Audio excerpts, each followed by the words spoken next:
예, 그러면은 제 바로 들어가도록 하겠습니다. 자, 예산 얘기를 하려고 그래요. 예산에 대해서 뭐 정의는 굉장히 많은데 제가 제일 좋아하는 정의는 이거예요. 자, 예산은 정치투쟁의 결과이자 기록이다라는 정말 간지나는 말이 있습니다. 이게 유명한 학자 되려면 이 정도 말은 해야지 유명해지는 것 같고요. 근데 이 말은 정말 맞는 말인 것 같아요. 그러니까 우리가 원하는 좀 더 우리가 원하는 사람이 대통령이 되거나 국회의원이 되면 기분이 좋죠. 그런데 그게 중요하지 않아요. 우리가 원하는 사람이 대통령이 돼서 또는 국회의원이 돼서 내가 원하는 예산을 증액하지 않으면 말짱허당입니다. 그게 뭐 그 사람이 대통령이 된 게 뭐가 중요해요. 결과적으로 정치는 우리가 어떤 예산을 증액을 하는지 어떤 예산을 감액하는지가 바로 정치의 핵심이다 라고 저는 생각을 하고 있고요. 자, 그런 의미에서 저는 올해 24년도 대한민국 재정에 대해서 한 줄로 요약을 하려고 하는데요. 올해 대한민국 재정은 이 재정의 이 책임성 그리고 재정 건전성 둘 다 잃었다라는 얘기인데요. 자, 이게 무슨 소리냐면은 재정은 이 두 개의 상반된 가치를 어떻게 균형을 잡냐라는 거예요. 자, 쉽게 말해서 뭐 국가가 복지에다 돈을 써요? 국가가 R&D에다 돈을 써요? 재정의 책임성은 어떻게 되겠어요? 올라가겠죠. R&D도 돈 쓰고 복지도 돈 쓰고 뭐 저출생에도 돈 쓰고 뭐 장애인에도 돈 쓰고 그러면은 재정의 책임성은 올라가게 갈 거예요. 자, 문제는 돈을 많이 쓰면은 재정의 책임성은 올라가지만 뭐는 떨어져요? 재정 건전성은 떨어질 수밖에 없어요. 자, 우리 정부는 재정 책임성은 모르겠고 재정 건전성을 힘쓰겠다라고 그래서 돈을 안 써요. 그럼 재정 건전성은 높아지지만 거꾸로 뭐는 떨어지는 거예요? 재정 책임성은 떨어지는 겁니다. 자, 이 정부도 그렇고 지난 정부도 그렇고 뭐 우리는 뭐 두 마리 토끼를 다 잡겠다, 뭐 건전성, 책임성 다 잡겠다라고 홍보는 하지만 어떤 정부도 두 마리 토끼를 다 잡는 것은 쉽지 않아요. 뭐 제가 기재부 장관을 해도 뭐 두 마리 토끼 다 잡을 자신은 없고요. 그래서 이 정부가 두 마리 토끼를 다 잡지 못했다고 해서 뭐 저는 뭐 욕을 할 필요는 없다고 생각해요. 다만 두 마리 토끼를 다 잡는 것은 어려운 일이지만 두 마리 토끼를 다 놓치는 것도 대단히 어려운 일이거든요. 그런데 그 어려운 일을 해냈다. 이 쉽지 않은 일을 해낸 것이 바로 2024년도 대한민국의 현 주소다라는 건데 그 어려운 일을 해낸 원동력이 뭐냐라고 저는 이 질문을 던지려고 하는데요. 일단 재정의 책임성을 놓쳤다라고 말하는 제 말의 근거는 뭐냐? 자, 올해 정부 지출은 작년보다 2.8% 늘어났어요. 자, 물가 상승률은 작년에 3.6% 늘어났거든요. 물가는 3.6% 올랐는데 정부 지출은 2.8% 늘어났어요. 그러면 재정 책임성이 늘어난 거예요? 떨어진 거예요? 당연히 떨어진 거지. 이건 뭐 제 생각이 아니라 이건 그냥 팩트예요. 재정 책임성은 물가보다도 정부가 돈을 덜 쓰면 당연히 재정 책임성은 떨어진 거고, 문제는 물가 상승률보다 돈을 덜 썼다면은 재정 건전성이라도 올라가야 되는 거잖아요. 그런데 재정 건전성이라는 토끼도 놓쳤습니다. 왜 놓쳤냐면은 작년 총지출은 2.8% 늘어났다고 그랬잖아요. 그런데 총수입은 마이너스 2.2%예요. 작년보다 마이너스 2.2%로 줄어들었거든요. 수입은 줄어들었는데 지출은 늘어났어요. 그러면 재정 건전성이 좋아진 거예요? 나빠진 거예요?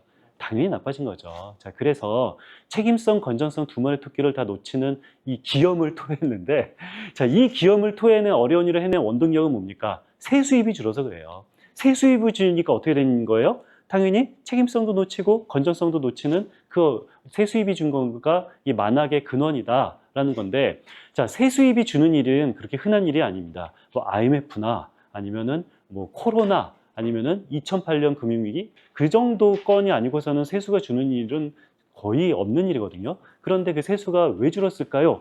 아니, 너네들이 감세해서 준 거 아니냐라고 윤석열 대통령을 싫어하는 사람들은 이렇게 비판을 해요. 너네가 감세해서 줄었잖아 라고 말하면은 현 정부는 뭐라고 그래요? 아니야, 감세해서 준 거는 뭐 그렇게 중요하지 않고 경기가 안 좋아서 그래. 경기가 안 좋아서 우리가 세수입이 줄어든 거야 라고 정부는 변명을 합니다. 자, 누구 말이 맞을까요? 둘 다 맞아요. 어떻게 아세요? 예, 둘 다 맞아요. 감세를 해서 세수가 줄기도 하고, 그리고 이 경기가 안 좋아서 세수가 줄기도 하고, 둘 다 맞는 건데요. 자, 일단 감세를 해서 세수가 얼마나 줄었나를 보면은 우리가 이 작년까지 한 6년 동안 89조 원이 감세 효과입니다. 자, 일단 그 감세를 해서 세수가 준 것은 확실하죠. 이거를 아니 감세를 하면 세금이 준다라는 것은 모두가 알고 있는 것 같은데 한 사람만 빼고 다 알아요. 그 한 사람이 누군지 아세요? 추경호 경제부총리는 이걸 모르더라고요. 예전에 그 법인세 감세 제일 큰 거거든요.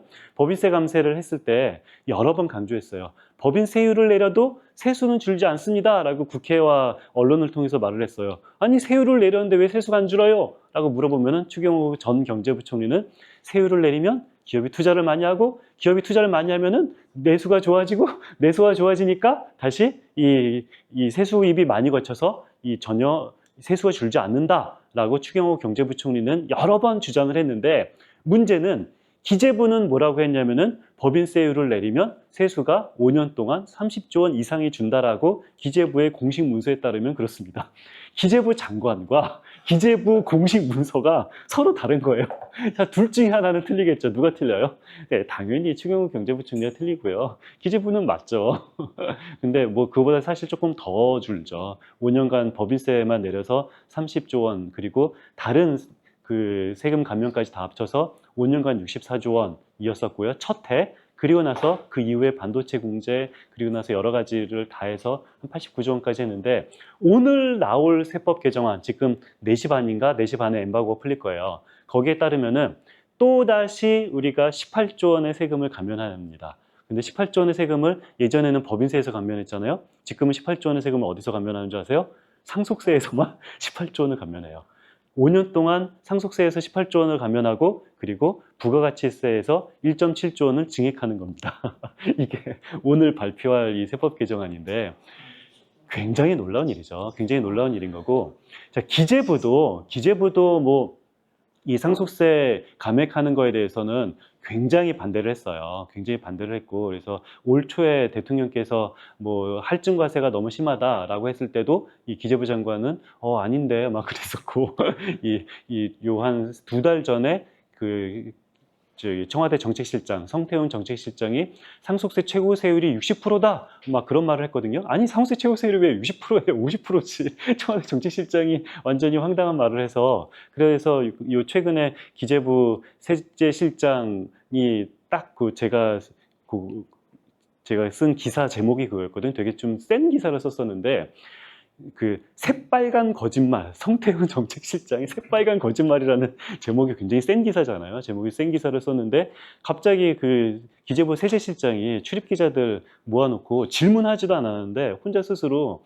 너네 그 미디어 오늘 기사 봤냐? 그 기사 맞는 말이다 라고 그냥 말을 했거든요. 그러니까 이거는 무슨 소리냐면은 굉장히 기재부가 이 반발을 했다는 얘기예요. 아니, 정책실장이 했던 말을 묻지도 않았는데 지가 스스로 60%라고 정책실장이 말했는데 60% 틀려, 50%라는 말이 맞아 라고 할 정도로 기재부가 굉장히 반발을 했는데, 그럼에도 불구하고 누른 거죠.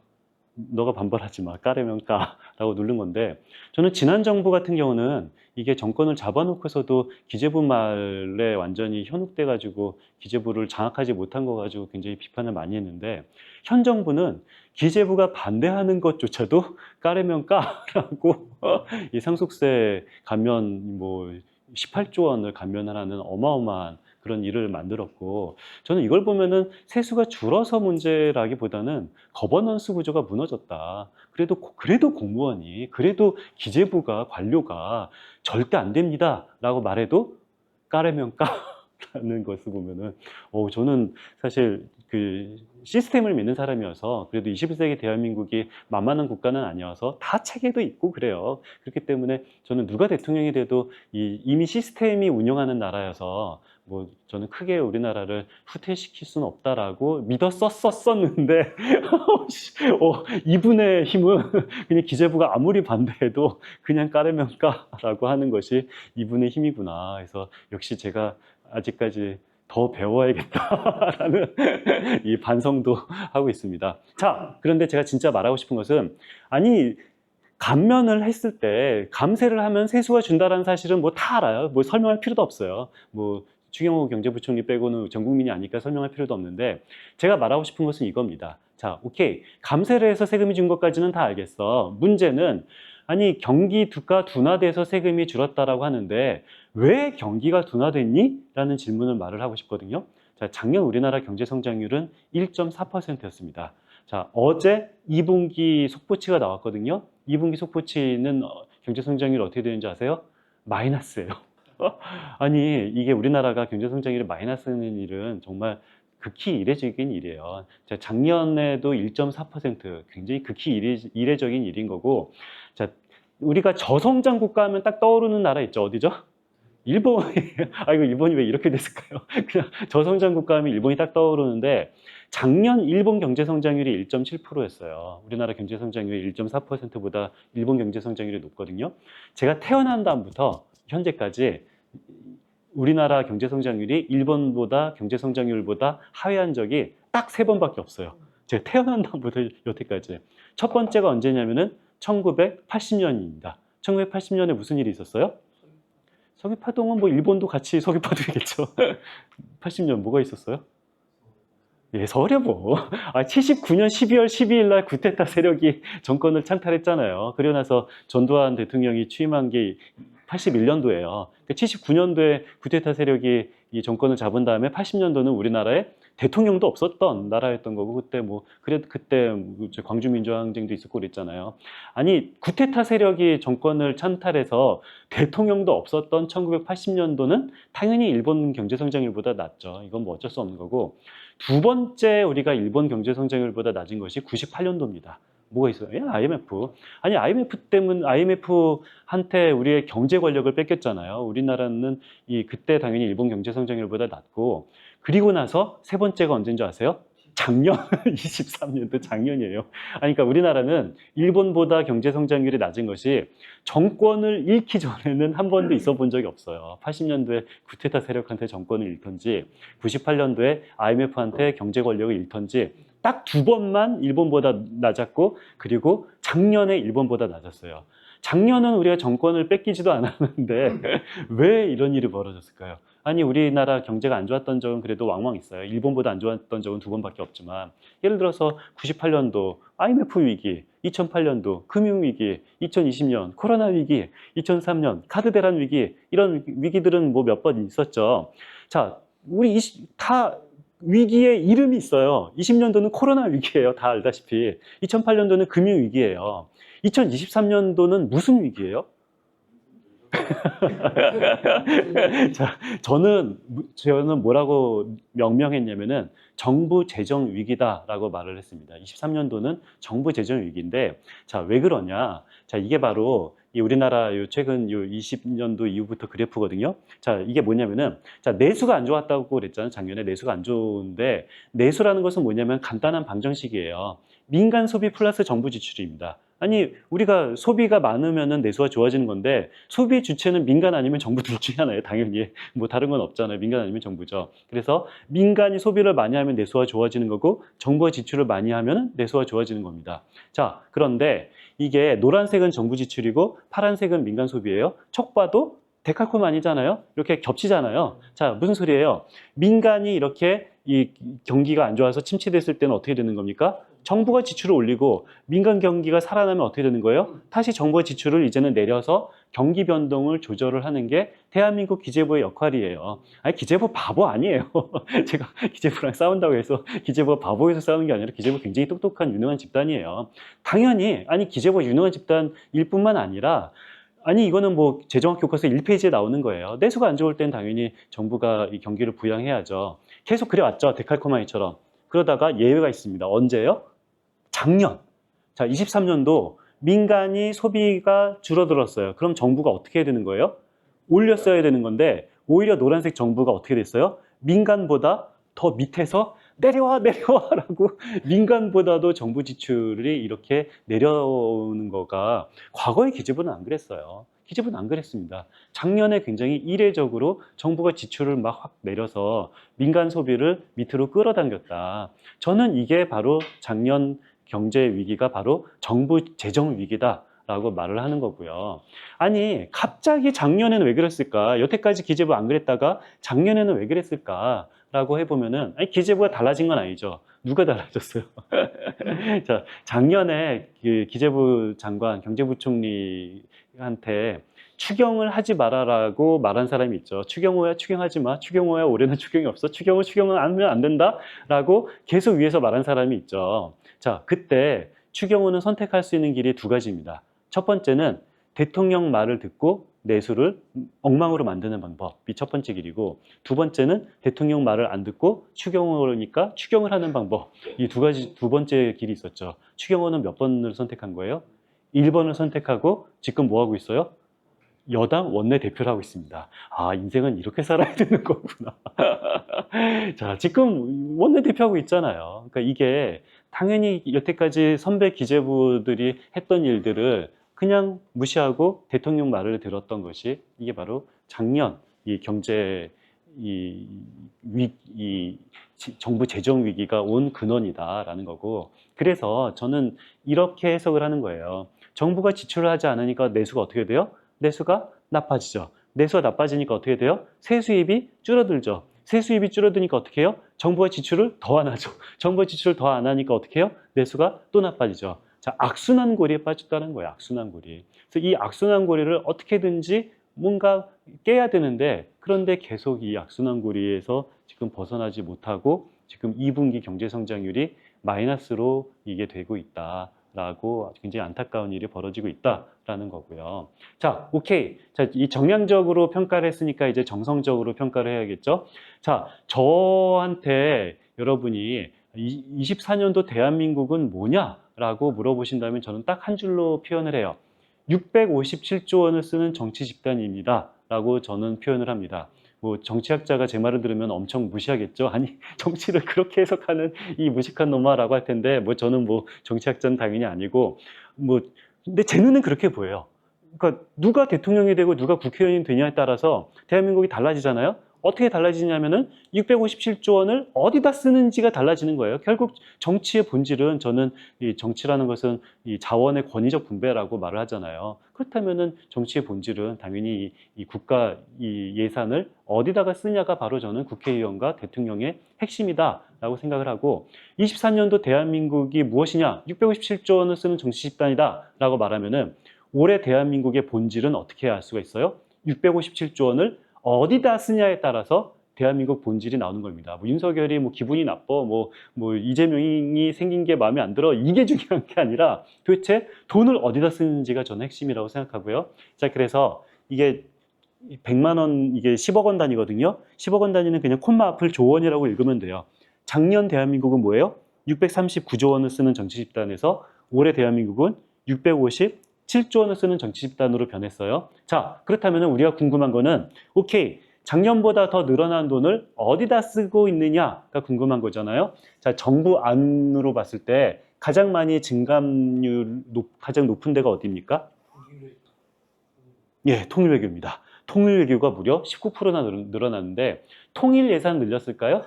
아니잖아요. 통일 예산은 거의 그냥 뭐 반토막 났어요. 근데 통일외교 합친 게 늘어났다는 얘기는 어디가 많이 늘어났다는 얘기예요? 외교 예산이 늘어난 거고요. 외교 예산 어디가 늘어났지 하고 제가 봤더니 ODA 예산이 늘어났더라고요. ODA는 해외 원조. 그래서 답이 나왔습니다. 24년 대한민국 본질은 뭐예요? 지금 현재 우리나라에 굉장히 해결해야 될 과제가 굉장히 많죠. 이 정부는 우리나라 대한민국이 가장 최우선적으로 해결해야 될 최우선 과제가 바로 뭐다? 해외 원조를 늘리는 것이다 라는 것이 바로 이 대한민국의 본질이에요. 자, 이 우리나라의 본질이 뭐다? 이 정부의 본질은 뭐다? 해외 원조를 늘리는 것이 가장 시급한 과제다라고 생각을 하고 있는 거고요. 자, 왜 해외 원조 늘리는 것을 가장 시급한 과제라고 생각할까요? 1번, 세계 시민사회의 일원이 되기 위해서. 2번, 뭔가 순방하면서 한 약속을 지키거나, 아니면은 부산 부산 엑스포 유치 과정에서 한 약속을 지키기 위해서, 둘 중에 하나겠죠. 예, 저는 뭐 세계 시민사회의 일원이 되기 위해서라고 생각합니다만, 혹자는 그냥 해외 순방 외교 할 때 다 외교는 바터예요. 정치는 바터예요. 그 주고받는 거잖아요. 뭔가 하나를 받으면 하나를 줘야 되는 거고, 그러다 보면은 뭔가 나는 원조를 많이 쓸 거야 라고 약속을 많이 했겠죠. 아무튼 결과적으로 현재 이 우리나라에서 가장 시급히 해결해야 될 과제는 해외 원조를 늘리는 거가 첫 번째 과제입니다. 자, 두 번째는 뭡니까? 예비비. 예비비는 뭐예요? 국회 동의 없이 돈 쓰는 거죠. 이 우리나라에서 두 번째 시급한 과제는 뭐예요? 국회 동의 없이 마음대로 쓰는 게 이게 가장 두 번째로 시급한 과제입니다. 그래서 이 657조 원을 쓰는 정치 집단이 대한민국의 본질이라고 그랬잖아요. 그 본질이 뭡니까? 저는 정량적으로 분석을 하는 거예요. 우리나라에서 가장 시급한 과제는 해외 원조 늘리는 거, 두 번째 시급한 과제는 국회 동의 없이 돈 쓰는 거가 가장 시급한 과제라고 정부가 국회에 제공한 거죠. 자, 국회 통과 과정에서 어떻게 됐겠어요? 좀 바뀌었겠죠? 통일외교 예산은 어떻게 됐어요? 19% 올라간 거가 17%만 증액하는 걸로 제법 많이 깎였습니다. 제법 많이 깎였고, 예비비는 어떻게 됐어요? 8.7% 올라가는 거가 이건 완전히 그냥 제법 깎인 정도가 아니라 그냥 이거는 쪽박까지 몰수가 된 거죠. 오히려 더 떨어졌죠. 근데 더 떨어진 것은 사실 당연한 게 이 코로나 때문에 예비비가 굉장히 늘어난 거였어요. 코로나 때 어떻게 대응해야 될지 모르잖아요. 그래서 예비비가 굉장히 극단적으로 많이 늘어났었던 거고, 이제 코로나 끝나면서 예비비가 깎이는 것은 사실 뭐 그렇게 당연한 겁니다. 자, 그러면은 국회 과정에서 뭐가 늘어났어요? 사회복지가 8.7%로 8.8% 늘어났습니다. 그렇다면은 정부 원안이 국회 통과 과정에서 우리는 어떻게 된 겁니까? 외교 예산을 깎고, 그리고 이 예비비도 깎고 뭘 늘린 거예요? 사회복지를 늘렸다라고 우리는 해석을 할 수가 있는 거고요. 이걸 보면은 우리가 국회의원 맨날 욕하지만 그래도 없는 것보단 낫다라는 생각은, 이게 국회가 없을 때 우리나라였었던 거고요. 국회가 있어서 얘를 이렇게 바뀐 거니까 그래도 우리가 욕을 조금 그래도 좀 덜하자. 없는 것보다는 훨씬 낫다라는 사실을 우리는 알 수가 있습니다. 그래서 이렇게 이 대한민국 전체 657조 원 얘기를 했고요. 저는 오늘 세종 얘기하러 왔어요. 그래서 이 중앙정부 얘기는 그냥 후딱 끝내고, 자, 바로 이제 세종 얘기를 하도록 하겠습니다. 자, 그 세종 얘기하기 전에 가장 중요한 예산에 대한 원칙을 얘기를 할게요. 저는 이 원칙이 가장 중요하다고 보는데요. 왜냐면은 이 원칙만 잘 알면은 응용 문제는 다 풀어요. 이 원칙을 모르면은 앞으로 뭘 아무리 잘 알아도 뭐 다 알 수가 없는 거고요. 자, 예산 제정의 원칙은 저는 굉장히 안타까운 게, 원칙을 사람들이 혼동하는 것이 저는 가장 안타까워요. 자, 왜 사람들이 혼동하냐면은, 어떤 걸 혼동하냐면 가정살림 원칙과 중앙정부 살림 원칙과 지방정부 살림 원칙 세 개는 다 다른데, 이 세 개를 다 비슷한 것처럼 오해를 합니다. 근데 특히 우리가 중앙정부 살림 솔직히 잘 모르겠어요. 지방정부 살림 잘 모르겠어요. 그렇지만 우리 가정살림에 대해서는 내가 노벨 경제학상 받은 사람보다 더 잘 알잖아요. 자, 이럴 때 사람들은 어떻게 오해를 하냐면은, 내가 잘 알고 있는 가정살림에 비유해서 중앙정부 살림도 이해하려고 그러고 지방정부 살림도 이해하려고 하면은 여기서 망하는 겁니다. 저는 이것 때문에 우리나라 국민들이 재정에 대한 이 담론 수준, 이해 수준이 너무 떨어진다고 생각하거든요. 자, 정반대예요. 자, 가정살림 원칙 모르는 사람 아무도 없어요. 가정살림 원칙 어떻게 되죠? 내가 수입이 늘어나면은 소고기 사 먹을 수 있는 거고, 수입이 떨어지면은 허리띠 졸라매야 되죠. 소고기는 못 먹는 거죠. 그냥 뭐 닭고기나 그런 걸 먹어야죠. 이거 모르는 사람 아무도 없는데, 이게 가정살림 원칙이 너무 쉬워서 국가살림 원칙도 이런 식으로 이해하려고 그래요. 자, 이걸 보면 어떻게 돼요? 이 세수가 줄었는데 지출 늘렸대요. 세수가 줄었는데 지출 늘렸대요. 세수가 줄었는데 지출 늘렸대요. 이런 황당한 기사들이 있는데, 자, 국가재정 원칙은 어떨까요? 만약에 내수가 안 좋아요? 내수가 안 좋으면 세수가 어떻게 돼요? 세수가 줄어들겠죠. 수입이 줄었기 때문에 가정살림처럼 허리띠를 졸라매야 될까요? 큰일 나요. 이건 재정학 교과서 1페이지에 따라서 세수가 안 좋으면은 오히려 지출을 확대를 해야 되는 거고, 그리고 경기가 조금 더 과열이에요. 그럼 어떻게 되는 거예요? 세수가 막 들어오겠죠? 그렇게 세수가 막 들어오면은 오히려 어떻게 해야 돼요? 지출을 더 거꾸로 줄여야 되는 겁니다. 자, 가정살림 원칙과 국가살림의 원칙은 어때요? 완전히 반대예요. 완전히 반대인데 이런 황당한 기사들이 쏟아지니까 이 국민들이 오해를 하는 거죠. 뭐 가정살림이나 국가살림이나 마찬가지 아니야? 아니라니까. 그냥 정반대가 바로 이 국가살림의 원칙이다라는 건데, 자, 오늘은 저는 국가살림 얘기를 하러 온 게 아니라 그랬잖아요. 지방정부 살림 얘기를 하려고 했는데, 지방살림 원칙은 완전히 달라요. 중앙정부 살림 원칙과도 다르고 가정살림 원칙과도 다르고 완전히 다른 지방정부 고유의 원칙이 있습니다. 그 고유의 원칙이 바로 뭐냐면은 균형재정의 원칙입니다. 자, 균형재정의 원칙 저 오늘 한 10번 이상 반복할 거예요. 왜? 시간 때우려고? 너무너무 중요하니까 제가 여기까지 와서 시간 때우려고 하겠습니까? 자, 이 균형재정 원칙은 우리가 생각해보면은 꽤 독특한 원칙이에요. 우리 가정살림도 그렇게 하지 않고 중앙정부 살림도 그렇게 하지 않아요. 자, 만약에 여러분이 작년에 5,743만 원 벌었으면은 지출을 5,743만 원 해야 합니까? 설마 그렇게 가정살림 안 하잖아요.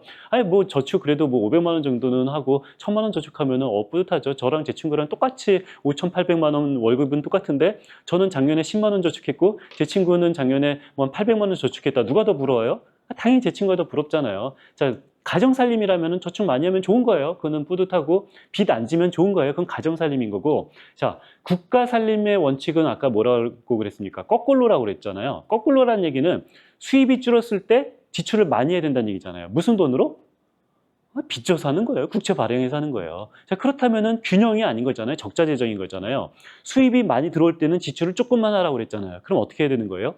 균형이 아니잖아요. 흑자재정이잖아요. 그러니까 국가살림은 흑자재정했다가 적자재정했다가 흑자재정했다가 적자재정했다가 경기 상황에 맞춰서 흑자 적자로 왔다 갔다 하는 게 제일 잘하는 거고, 가정살림은 가능하면 계속 흑자면은 좋은 거죠. 작년에 1,000만 원 벌고 재작년에 2,000만 원 벌고 올해 3,000만 원 벌면은 그게 더 좋은 거 아닙니까? 가정살림은 계속 흑자가 최고인 건데 지방정부 살림은 뭐가 최고다? 균형이 최고예요. 자, 제일 살림을 잘했다라는 건 뭐예요? 5천억 원 벌었는데 딱 5천억 원 썼다. 올해는 7천억 원 벌었는데 딱 7천억 원 썼다라는 것이 가장 지방정부는 좀 친해. 살림 좀 하네 소리 들으려면은 균형재정의 원칙을 가장 잘 지키는 게 살림을 제일 잘한 거고, 아니 왜 지방정부는 균형재정이 원칙이냐? 법이 그래요. 지방자치법이 그렇습니다. 아니 왜 그런 법이 있냐? 아니 생각해보면은 간단해요. 우리가 세종시민이 세종시를 위해서 존재해요? 세종시가 세종시민을 위해서 존재해요? 뭐 말 같지도 않은 질문이죠. 당연히 시가 시민을 위해서 존재하는 거죠. 자, 그런데 세종시민이 세종시한테 뭐 국민과 함께 그 세종시한테 만약에 1조 원의 세금을 줬어요. 그러면 세종시는 얼마의 행정 서비스를 제공해야 돼요? 1조 원의 행정 서비스를 제공해야 되는 거예요. 만약에 세종시가 1조 원의 행정 서비스만 제공할 거면은 세금을 얼마만 내면 되는 거예요?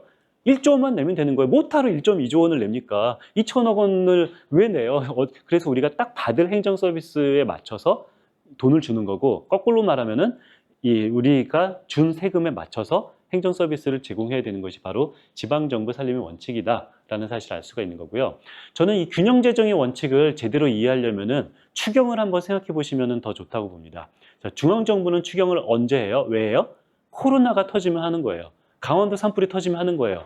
본 예산에 코로나 관련 지출이 없는데 이 코로나가 터지면 코로나 관련 지출을 해야 되잖아요. 그럼 어떻게 해요? 추경을 해서 코로나 관련 지출을 만드는 거죠. 이거 모르는 사람 아무도 없어요. 자, 그런데 문제는 지방정부는 추경을 언제 할까요? 자, 코로나가 터졌다고 해서 추경 절대 못하고요. 산불이 터졌다고 해서 추경 못해요. 왜? 균형재정의 원칙이니까. 자, 균형재정의 원칙은 돈이 있어야 우리가 지출을 하는 거예요. 코로나가 터졌다고 해서 갑자기 돈이 들어와요? 아니잖아요. 돈이 안 들어오면 우리는 뭐도 못한다? 지출도 못한다라는 것이 바로 지방정부 살림의 원칙인 거고, 아니 지방정부 맨날 추경하는 거 내가 봤는데요? 봤겠죠? 자, 그럼 지방정부는 추경을 언제 왜 하는 거예요? 쓸 때가 생겨서 추경하는 것이 아니라 쓸 돈이 생겨서 추경하는 거예요. 처음에 1조 원을 벌 것 같으면 얼마 지출 계획을 세워요?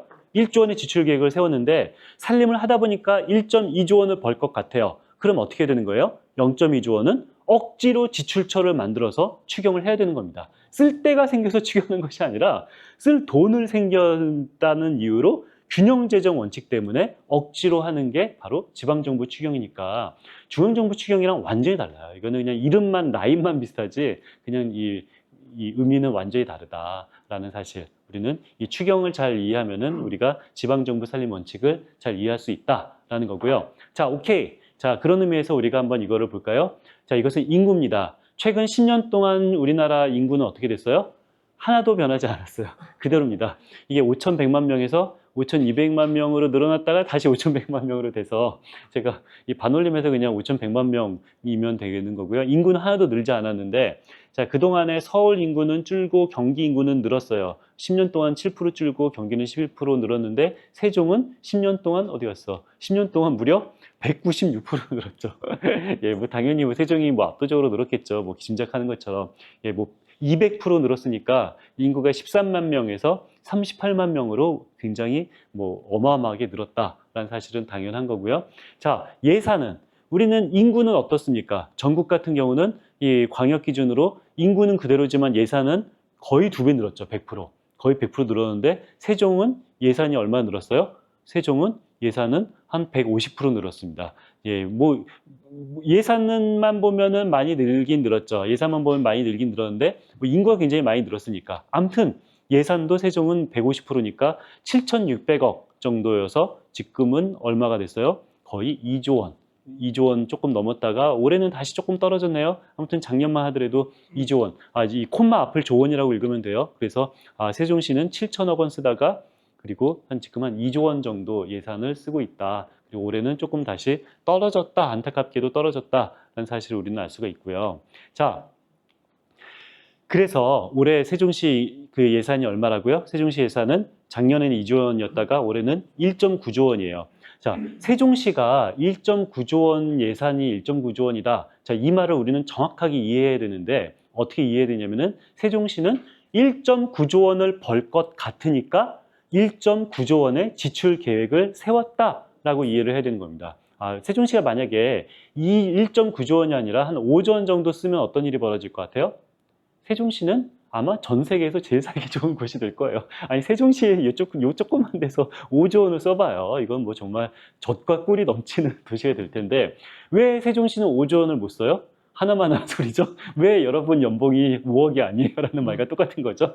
왜 5억 원을 못 쓰는 이유는 5억 원을 못 버니까 못 쓰는 것처럼 못 쓰는 것과 마찬가지로 세종시가 5조 원을 못 쓰고 1.9조 원만 쓰는 이유는 바로 1.9조 원만 벌 것 같으니까 1.9조 원의 지출 계획을 세웠다라고 우리는 이해하면 되는 겁니다.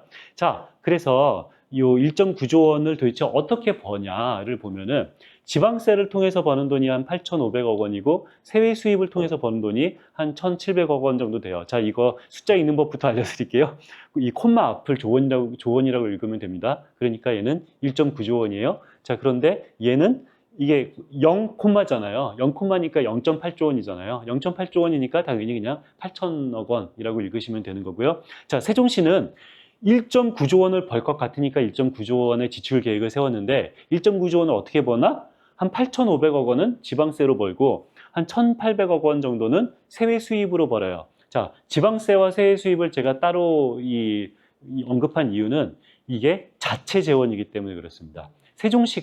세종시청이 세종 시민한테 직접적으로 돈을 받는 건 이 지방세와 세외 수입 두 개예요. 자, 이것이 자체 재원이고 자체 재원이 우리는 보통 재정 자립도라고 하는 거죠. 자, 세종시 같은 경우는 이 두 개 합친 재정 자립도가 어떻게 돼요? 44%에다가 9% 더하니까 거의 뭐 한 55% 정도 되죠. 뭐 그냥 거의 55% 가까이 정도 되니까 세종시는 재정 자립도가 55%면은 꽤 괜찮다라는 사실을 우리는 알 수가 있고요. 전국 광역지자체는 어떻습니까? 35%랑 5.8% 더해봤자 뭐 한 40% 조금 넘어요. 우리는 50%가 훌쩍 넘으니까 훨씬 괜찮고 한번 서울이랑 볼까요? 서울 같은 경우는 서울보다는 안 되겠죠. 짐작하셨던 것처럼 서울은 이 본청 기준으로 이 53%에다가 10% 더하니까 거의 60%가 넘는 거고 경기도 같은 경우도 어디 있어? 경기도는 우리보다 못할 텐데 여기 있다. 경기도는 40에서 이거 두 개 더하니까 50%가 안 되죠. 그래서 세종시 정도면은 서울보다는 안 되지만 서울 정도를 제외하고서는 꽤 재정 자립도가 높은 곳이다. 제주도랑 한번 비교해 볼까요? 제주도 어림도 없어요. 자, 우리 세종이랑 비교할 수 없을 정도로 꽤 재정 자립도가 높은 곳이다. 라는 사실을 우리는 알 수가 있습니다. 자, 올해는 1.9조 원인데 작년 예산은 얼마예요? 작년 예산은 세종시가 2조 원이었어요. 그래서 뭐 그랬었는데 올해는 뭐 요즘 뭐 세수가 안 좋다고 하니까 한 1,000억 원 정도 줄어들었네요. 그래서 제가 작년과 올해 한번 증감률을 보니까 어떻습니까? 인구는 늘었는데 한 4.8% 정도 줄었대요. 4.8% 줄었으면 다른 데도 다 그런가? 라고 봤더니 어때요?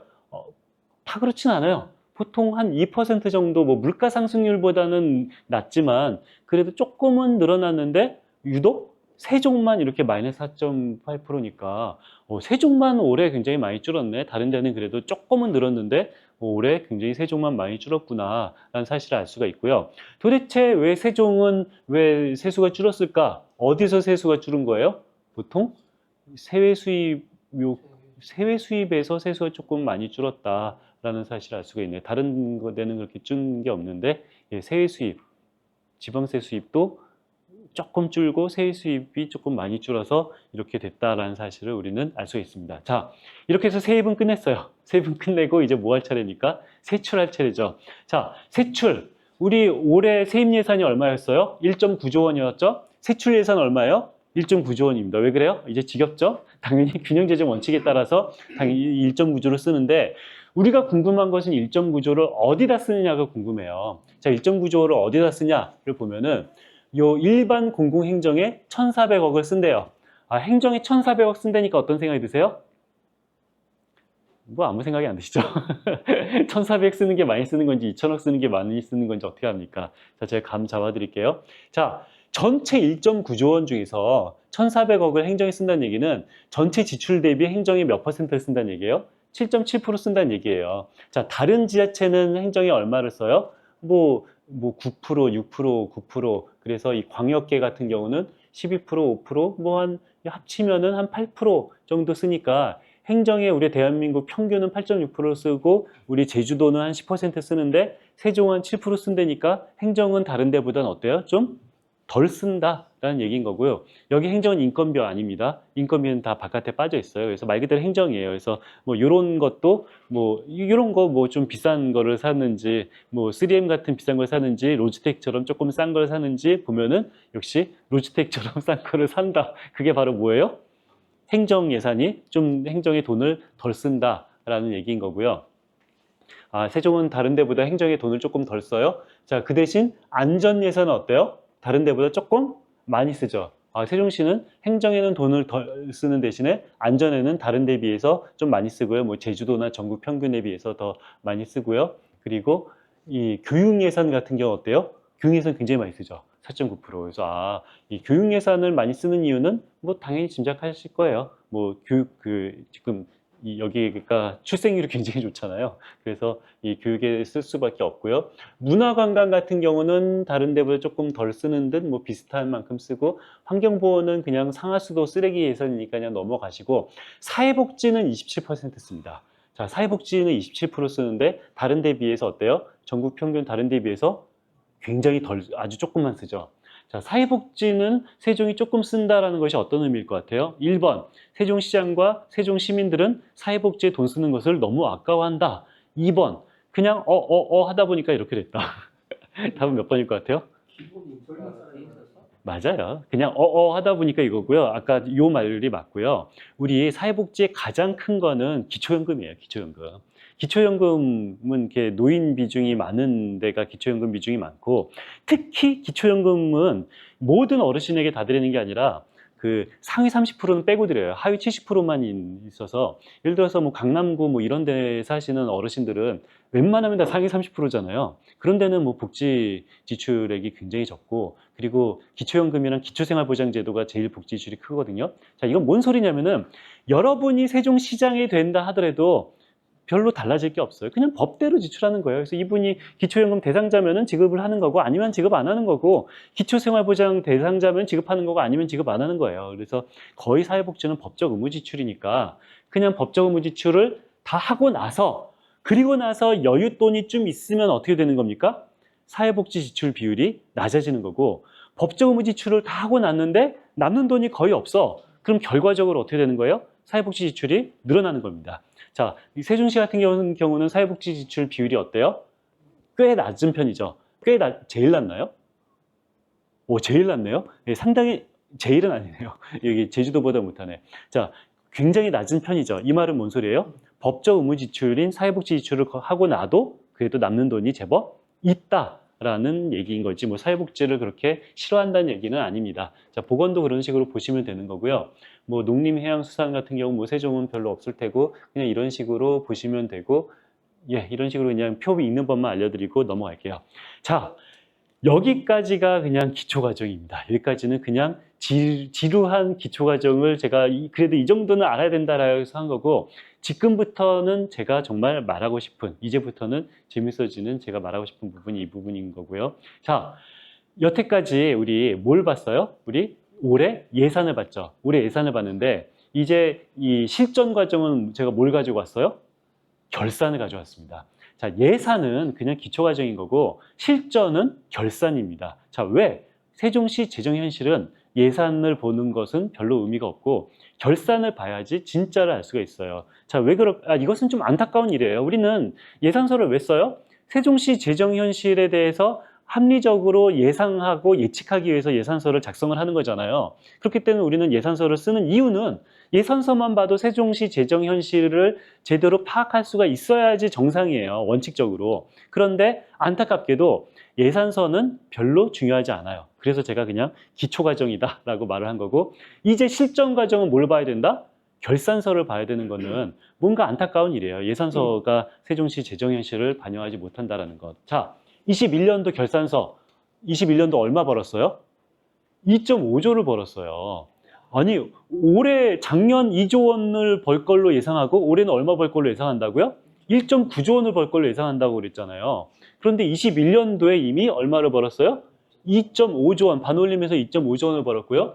22년도에 얼마를 벌었어요? 조금 쪼그라들어서 2.4조 원, 뭐 2.4조 원, 2.3조 원 조금 넘게 벌었죠. 자, 그래서 여기 어디서 이렇게 21년도보다 어디가 이렇게 줄어들었나 한번 볼까요? 지방세 수입이 한 8,700억 벌다가, 그리고 22년도는 지방세 수입이 8,600억, 뭐 지방세 수입도 조금 줄어들고, 아무튼 21년도 같은 경우는 2.3조를 벌었어요. 자, 우리 요 22년도도 조금 이게 쪼그라들었는데, 특히 요 언론 등을 보면은 23년도 작년부터 지방정부 세수가 굉장히 안 좋아졌다라고 말을 하죠. 뭐 작년 올해 뭐 지방정부 세수가 참 안 좋아졌다라고 말을 하는데, 왜 세수가 안 좋아졌을까요? 자, 일단 제가 거의 처음 부분에 작년에 정부가 지출 안 해서 경제 위기가 왔다고 그랬잖아요. 자, 그런데 생각해 보면은 이상한 일이에요. 자, 정부 지출 규모는 누가 정하는 거예요? 국회가 정하는 거예요. 국회가 이미 그 여야 합의를 통해서 작년에는 639조를 쓰라고 땅땅땅 했어요. 그럼 행정부는 얼마를 쓰는 거예요? 639조를 써야죠. 아니, 이거 뭐 당연한 거예요. 자, 그런데 작년에 제 정부 지출을 안 했다고 그랬잖아요. 639조를 제대로 지출을 안 했다라는 거예요. 자, 그러면은 무슨 일이 벌어졌냐? 자, 작년에 갑자기 9월 달에 그 기재부랑 행안부랑 손잡고 폭탄 선언을 했어요. 뭐라고 폭탄 선언을 했냐면은 지방정부에 주는 교부세를 23조 원 안 주겠습니다. 라는 폭탄 선언을 했어요. 근데 이게 너무 놀라운 게, 아니, 여기에 20억을 쓸지 30억을 쓸지 누가 정하는 거예요? 정부가 마음대로 정해요? 아니잖아요. 국회가, 여야가 합의해서 여기다 30억 쓰라고 하면은 정부는 뭐 해야 돼요? 30억을 써야 돼요. 여기다 20억 쓰라고 하면은 20억을 써야 되는 거죠. 자, 국회가 여야가 합의를 해서 교부세를 100조 원 주라 하면은 어떻게 해야 돼요? 100조 원을 줘야 되는 거잖아요. 그런데 만약에 100조 원을 주기 싫으면 어떻게 해야 돼요? 추경을 해야죠. 추경을 해서 감추경하면 80조 원 줄 수도 있고, 증추경하면 뭐 120조 원도 줄 수도 있죠. 추경을 하지 않고서는 어떻게 해야 되는 거예요?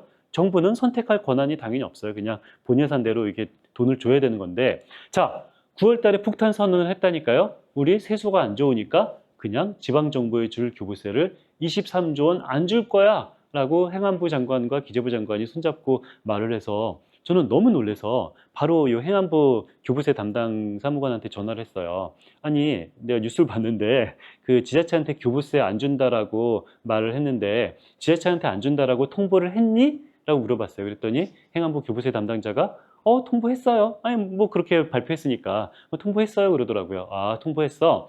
자, 지자체한테 통보할 때 혹시 공문을 통해서 통보했니? 라고 물어봤어요. 그랬더니 그 행안부 교부세 담당자가 아니, 공문은 못 줬어 그러더라고요. 그래서 다시 물어봤죠. 아니, 왜 통보를 하면서 공문을 안 줬니? 라고 물어봤더니 그 행안부 교부세 담당자가 딱 제가 바라는 답변을 하더라고요. 정부가 추경하지 않아서 공문을 줄 수가 없었어 라고 말을 하더라고요. 자, 무슨 소리인지 아시겠어요? 자, 정부는 당연히 국회가 100조 원을 주라고 하면 100조 원을 줘야 되고 90조 원을 주라면 90조 원을 줘야 되는 거예요. 추경을 해서, 국회가 추경해서 90조 원으로 감추경을 하면 어쩔 수 없지만, 추경을 하지 않고서 임의대로 깎을 수 있는 권한은 당연히 행안부는 없는 거죠. 자, 이럴 때 행안부 교부세 담당자는 뭐라고 말한 거예요? 내가 내 이름을 걸고 공문을 보내면 어떻게 되는 거예요? 안 되는 거죠. 내가 다치잖아요. 정부가 추경을 하지 않는 이상 내가 내 이름을 걸고 공문을 보낼 수가 없어요. 교부세 깎겠다고 공문을 보낼 수가 없어요. 그렇기 때문에 행안부 교부세 담당자가 저한테 왜 공문을 안 보냈니? 라고 묻는 제 말에 정부가 추경을 하지 않아서 공문을 안 보냈어 라고 대답을 하더라고요. 그래서 아니 진짜 놀라운 게 21세기 대한민국에서 저는 근대 국가를 뭐라고 생각하세요? 뭐 이건 뭐 답 있는 문제는 아닌데 저는 근대 국가를 국민의 대표가 정한 곳에서 세금을 걷고 국민의 대표가 정한 곳에 돈을 쓰는 게 저는 근대 국가라고 생각을 해요. 당연히 우리나라 국회가 여야 합의를 통해서 교부세를 줘라라고 한 거를 그냥 정부가 임의대로 돈을 안 쓴다라는 것은 정말 놀라운 거고 임의대로 돈을 안 쓰는 것을 공문 한 장 없이 그냥 통보를 한다는 것은 정말 더 놀라운 거여서 제가 그 행안부 교부세 담당자한테 다시 말했어요. 아, 공문을 안 줬으면 그럼 유선상으로만 통보했니? 라고 물어봤더니 아니야, 그래도 문서는 줬어 그러더라고요. 아니 공문을 안 줬다며 무슨 문서를 줬어? 라고 했더니 아무 말도 안 하더라고요. 그래서 제가 물어봤죠. 아, 혹시 포스트잇으로 줬니? 라고 했더니 이렇게 자기도 막 웃더라고. 그래가지고 그냥 아주 화기애애하게 전화를 끊었어요. 근데 저는 너무 놀래서 아니 21세기 대한민국이 어떻게 공문 한 장 없이 23조 원을 아무런 법적 근거 없이 깎을 수가 있을까? 그래서 너무 놀라서 제가 민변 찾아가서 이거 뭐래도 하자. 아니, 저 웬만하면 액션 안 한 사람이거든요. 저의 모토는 가늘고 길게 사는 게 저의 이 모토기 때문에 저 액션 한 사람 아니에요 원래. 근데 너무너무 황당해서 민변한테 아는 사람한테 물어봐서 이거 뭐래도 좀 해야 될 것 같은데? 라고 했더니 민변도 깜짝 놀라면서 이거 헌법소송하자 하면 이길 것 같은데? 이건 질 수가 없는데? 라고 해서 그 헌법소원을 마련했어요. 그러니까 헌법소원이라 하면 저기 권한쟁의 심판 청구. 그러니까 이 지자체 단체장은 나는 교부세 이 여야가 주기로 했던 돈을 받으려고 하는데 행안부랑 기재부는 안 준다고 그래. 누구 말이 맞니? 라고 이제 이 헌재 말하는 그 권한쟁의 심판 청구를 소송을 했는데 그 권한쟁의 심판 청구 소송 당사자는 저는 아니죠. 단체장만 이 당사자가 되는 거죠. 그래서 제가 뭐 다 마련해 놓고 아는 단체장들한테 이거 자 서명해 주세요. 이게 소송 청구인으로 해주세요라고 했는데 이게 단체장들이 다들 부글부글해요. 부글부글 하는데 뭐 국힘당 단체장들 같은 경우는 우리도 굉장히 열받는데 근데 내가 소속이 여당이어서 나는 못하니까 저희 민주당 단체장들한테 말했다고 하더라고요. 너네들은 해라. 너는 야당이니까 너는 한번 해라 라고 했는데 민주당 단체장들이 우리도 무서워? 라고 하면서 안 하더라고요. 근데 아니 국힘당 단체장들이 보기에 얼마나 우스워 보이겠어요. 나는 여당이니까 안 한다 쳐도 너는 야당 주제 그거 하나 무섭다고 사인을 못하니? 라고 해서 굉장히 좀 되게 웃어 보일 텐데 근데 이게 소송 참여자가 없어요. 그래가지고 제가 너무 황당해가지고 제가 한 100명 넘는 단체장한테 연락을 했어요. 그래서 아는 사람한테 전화해서 이렇게까지도 꼬셨어요.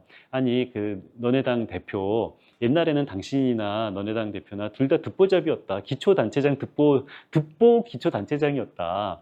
근데 너네 당 대표 그 기초단체장 듣보잡일 때 유명해진 계기가 뭐냐 기억나지 않냐? 그때 박근혜 대통령이랑 싸워서 갑자기 유명해지고 여의도도 가고 당대표도 된 거 아니냐? 당신도 지금은 듣보잡이지만 윤석열 대통령이랑 싸우면 유명해지고 여의도 갈 수도 있다. 그런 식으로 이렇게 꼬셨거든요. 근데 그 뭐라고 하는 줄 아세요? 나는 유명해지기도 싫고 여의도 가기도 싫어. 그러더라고요. 저는 너무 놀라서 아니 제가 예전에 그 여의도 그 보좌관 출신이거든요. 근데 이게 요즘 뭐 옛날 보좌관들 만나면은 뭐 술 먹으시면은 라떼는 말이야 이런 얘기 하잖아요. 그래서 라떼는 다 이게 우리가 직업이라고 생각하지 않고 다 이게 이 정치인으로 생각해서 우리 영감에 죽고 영감에 살고 그리고 딱 우리 영감이 떨어지면 딱 멋있게 우리도 여의도 떠나고 그랬는데 요즘 보좌진들은 지들이 공무원인 줄 알고 영감이 떨어지든 안 떨어지든 그냥 계속 국회에서 일한다. 라떼는 우리 안 그랬다 뭐 이런 얘기 술 마시면서 가끔 해요. 그런데 아니 라떼는 보좌진이 이런 공무원 이게 정치인이라는 그런 의식을 갖고 있었다라는 것이 아니라 지금은 단체장이 자기가 정치인인지 모르고 그냥 유명해지기도 싫고 여의도 가기도 싫고 그냥 재선이나 한번 했으면 좋겠다라는 딱 그 마인드로 단체장을 하고 있구나라고 해서 굉장히 놀랐는데 아무튼 결과적으로 뭐 4명인가 5명인가 결국 사인 받아서 청구해서 지금 소송에 가고는 있고 뭐 현재 심판 중인데 저는 이거 이길 것 같아요. 아무리 생각해도 질 수가 없을 것 같아요. 아무런 법적 근거 없이 그냥 교부세를 깎아서. 아무튼 그래서 제가 말하고 싶은 건 뭐냐면은 22년도부터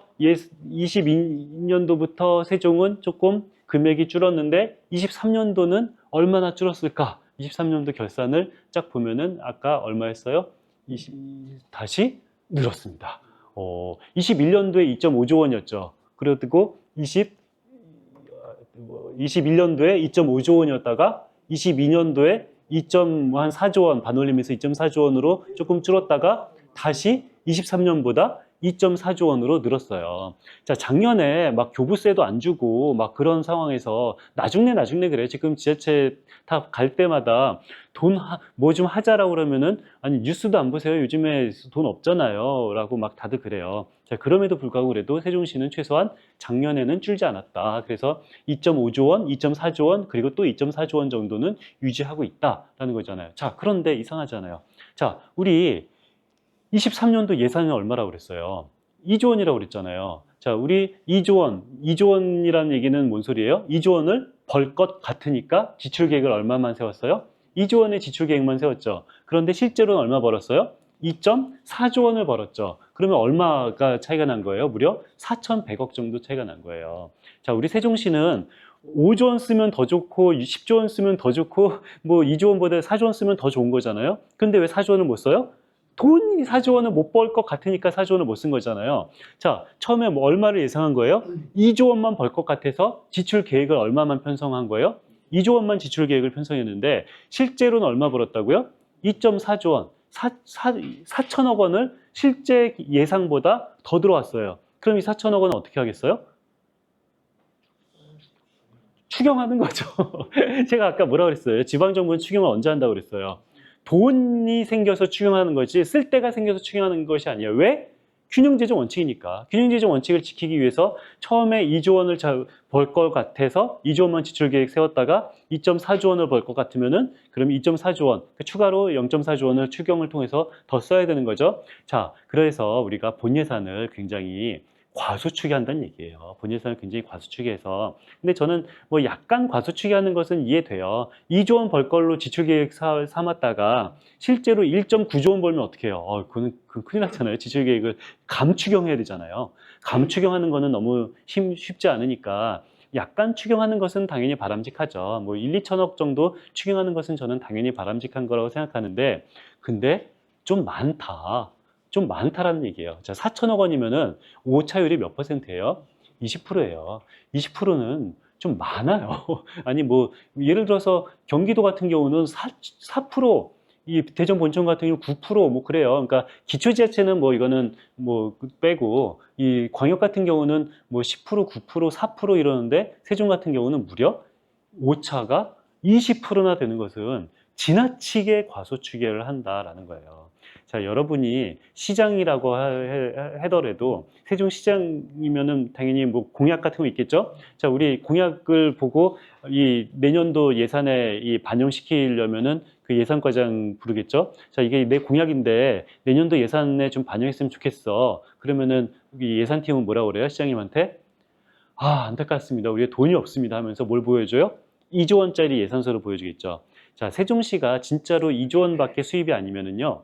할 수 있는 게 없어요. 그냥 법적 의무 지출을 하다 보면은 거의 할 수 있는 게 없어요. 2조 원에다가 나의 공약이나 우리가 원하는 사업들 있잖아요. 2조 원에 들어갈 틈은 없어요. 진짜 우리가 세종시 수입이 작년에 2조 원이었으면 정말 2조 원밖에 안 되는 세종시에다가 우리가 원하는 사업을 하자. 이거는 안 되는 거예요. 자, 본 예산에 2조 원 속에다가 우리가 원하는 사업을 집어넣으려면은 들어갈 틈이 없어요. 그래서 이거 하고 싶다라고 하면은 돈이 없습니다. 라고 하죠. 자, 그런데 본 예산은 돈이 없는 건 맞아요. 그런데 살림을 하다 보니까 실제로는 2조 원을 번 게 아니라 얼마 벌었다고요? 2.4조 원을 벌었다고 그랬잖아요. 그러면 추경 때 이 사업을 했으면 좋겠다라고 갖고 가면 뭐라고 그러는지 아세요? 관례가 없습니다라고 그래요. 자, 이게 추경은 사실 그런 게 맞아요. 그러니까 우리가 본 예산은 조금 크고 새롭고 반복적인 새로운 사업을 할 수가 있어요. 본 예산은. 근데 추경이란 것은 우리가 계획된 돈이 아니라 그냥 하다 보니까 우연히 생긴 돈이잖아요. 그 우연히 생긴 돈 가지고 이렇게 이 중장기적인 계획을 가진 예산 사업에다 지출하는 것은 뭐 원칙적으로 옳진 않아요. 그렇기 때문에 조금 관례가 있는, 전례가 있는 그런 사업에다가 찔끔찔끔 진행하는 것이 추경 계획에는 맞아요. 자, 그렇다면은 크고 새로운 사업은 언제 해요? 본예산 따려고 하면은 왜 못해요? 돈이 없어서. 추경 따려면 왜 못해요? 관례가 없어서. 그러면은 평생 언제 하는 거예요? 평생 못 하는 거예요. 자, 돈이 없어서 평생 못 하는 거라면은 저는 어쩔 수 없죠. 뭐 여러분들도 하고 싶은 거 다 사시는 분 없잖아요. 하고 싶은 거 다 사시는 분 있으시면은 수업 듣지 마시고 나가셔서 인생을 즐기세요.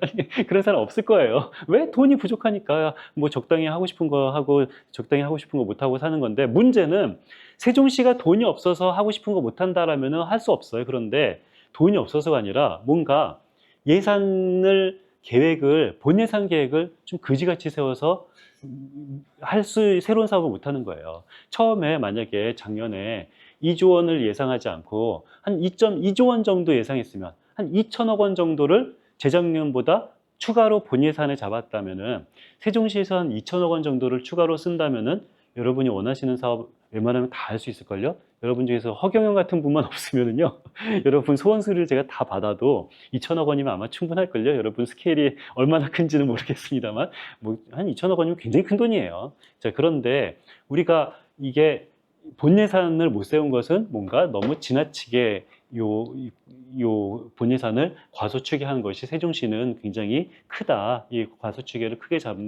잡고, 자, 22년도도 볼까요? 22년도도 한 20% 정도고, 이 22년도는 다른 지자체가 세수입이 워낙 좋았어요. 워낙 좋아서 다른 지자체 같은 경우가 오차율이 좀 컸지만, 그래도 경기 본청 같은 경우는 이런 데 살림 정말 잘해요. 제가 이 아무튼 경기도는 살림, 지금 도지사도 잘하고 전 도지사도 행정은 되게 잘하더라고요. 그래서 제 사람 별로 안 좋아하거든요. 근데 이걸 잡으려고 했었는데, 뭐 나중에 혹시 시간이 조금 나오면은 이 재밌는 얘기 있습니다. 경기도 관련돼서. 아무튼 22년도도 그렇고 23년도도 그렇고 뭔가 이 세종시는 계속 이 본 예산을 지나치게 과소추계 한다라는 얘기인 거고요. 자, 작년에도 2.4조 원인데 올해는 1.9조 원 예산을 잡았잖아요. 올해도 굉장히 돈이 많이 1.9조 원이 아니라 더 들어올 것이다 라고 생각을 하고요. 여태까지 세종시는 2.5조 원, 2.4조 원은 계속 벌었어요. 올해 세수가 줄은다 하더라도 2.3조 원은 벌어요. 네, 제가 장담해요. 그냥 작년보다 세수가 줄었어요 라고 해봤자 갑자기 뭐 몇천억이 줄 리는 없고요. 줄어봤자 한 천억 원이에요. 그래서 한 2.3조 원 이상은 벌 텐데, 이 본 예산을 1.9조 원으로 잡은 것은 지나치게 과소추계한 거다라는 거고요. 오케이. 자, 더 큰 문제는 저는 추경을 너무 본 예산을 과소추계하면은 상대적으로 추경을 많이 잡을 수밖에 없잖아요. 근데 저는 추경을 위주로 하는 것보다 본 예산 위주로 하는 것이 더 바람직하다라는 말을 했어요. 그런데 더 진짜 문제는 추경이라도 제대로 잡았으면 좋겠습니다. 추경도 제대로 잡지 않고 그대로 남는 돈도 굉장히 많다라는 거고, 그 남는 돈을 순세기 잉여금이라고 하는데요. 자, 이 얘기는 자세히 설명할게요. 자, 일단 그 22년도 얼마를 벌었어요? 한 2.4조 원 정도 벌었다고 했죠? 2.4조 원 정도 벌었는데 쓴 돈은 얼마예요? 2.1조 원을 썼어요. 저 추경을 해서 원래는 본 예산 이거보다 적었지만 추경해서 2.1조 원을 썼어요. 자, 번 돈은 2.4조 원이요. 쓴 돈은 2.1조 원이면 얼마를 못 쓴 거예요? 한 2,400억 원을 못 쓴 거죠. 자, 균형재정 원칙에 벗어난 돈이 한 2,400억 정도 되는데, 자, 2,400억 원이 세종시 어떤 형태로 들어있을까요? 100% 현금이에요. 100% 현금. 그냥 현금 2,400억 원이 세종시 금고에 그냥 들어있는 거고요. 자, 이 2,400억 원을 뭐라고 하냐면은 결산상 잉여금이라고도 말하고 세계 잉여금이라고도 말해요. 세계 잉여금 어려운 말이 아닌 게요. 세입 2.3조 원, 세출 2.1조 원, 세입과 세출의 개에서 잉여금. 여기서 이거를 뺀 거예요. 여기서 이거를 뺀 거니까 세계 잉여금. 이해되시죠? 자, 세계 잉여금은 저는 못 쓴 돈이라고 보통 표현해요. 아니, 뭐 여기까지 이해 못하는 사람 없어요. 자, 세입에서 세출을 뺀 못 쓴 돈이 세계 잉여금인데, 세계 잉여금이 한 2,400억 원이에요. 그냥 100% 현금으로 2,400억 원인데, 문제는 못 쓴 돈 2,400억 원 세계 잉여금 중에서 요 2월금 빼고 보증금 반납금 빼고 남은 돈은 한 820억 원이에요.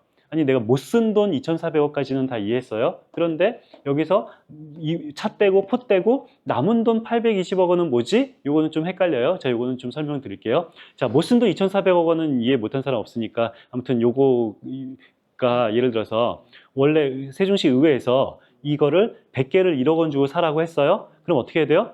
100개를 받고 1억 원을 줘야 되는 거죠. 뭐 하나만한 소리죠. 자, 그런데 이 로지텍 공장에서 뭐 문제가 생겼대요. 그래서 세종시한테 전화를 했어요. 아, 미안한데 내가 이번 12월 31일까지 100개를 납품 못할 일이 생겼어. 공장에 무슨 문제가 생겨서 내년도 2월 10일 날 납품할게. 미안해. 하고 전화를 끊었어요. 할 수 없죠. 뭐 그러면 어떡합니까? 내년 2월 10일 날은 꼭 납기일 지켜라 하고 전화 끊었어요. 자, 12월 31일이 됐습니다. 원래는 어떻게 돼요? 1억 원 지출했었어야죠. 그런데 아직 물건 못 받았죠. 물건 못 받았는데 의회가 1억 원 쓰라고 해서 쏴줍니까? 1억 원을? 설마 그렇진 않겠죠. 1억 원을 가만히 갖고 있어서 세종시 금고, 세종시 통장에는 현금 1억 원이 그대로 들어있을 거예요. 물리적으로. 자, 물리적으로 여기 1억 원이 있으면은 1억 원 있네? 라고 해서 이 돈을 다른 데 쓸 수 있어요? 못 쓰죠. 왜? 1억 원은 물리적으로는 세종시 금고에 들어있지만 이 특정 사업에 이렇게 묶여 있죠. 자, 물리적으로는 있지만 행정적으로는 쓸 수 없는 돈이에요. 이렇게 행정적으로 쓸 수 없는 돈을 뭐라고 그럽니까? 특정 사업에 묶여 있어서 뭐라고 그래요? 아실 텐데 2월금이에요. 이게 바로 2월금이에요. 자, 2월금이라는 게 그냥 돈이 2월 됐으니까 2월금이 아니고요. 그런 식으로 이해하면 큰일 납니다. 2월금이란 것은 특정 사업에 묶여 있는 돈이 2월금이에요. 그래서 이렇게 여기에 있는 것은 물리적으로는 남았지만 못 썼지만 얘는 남아있는 돈은 아니죠. 왜? 다른 사업에 쓸 수가 없잖아요. 여기에 묶여있기 때문에. 그렇기 때문에 우리가 못 쓴 돈은 2,400억 원이지만 특정 사업에 이렇게 묶여있는 2월금 빼고 보조금 못 쓴 건 그냥 토해내야 돼. 이건 어쩔 수 없어요. 그러면은 나머지 이 남은 돈은 얼마입니까? 바로 820억 정도가 남았다라는 거고요. 자, 820억 원이 남았다라는 걸 보면은 저는 굉장히 아까워요. 그러니까 뭐가 아깝냐면은 만약에 여러분이 오케이. 2022년은 그렇다 치고 23년도도 보죠. 자, 23년도는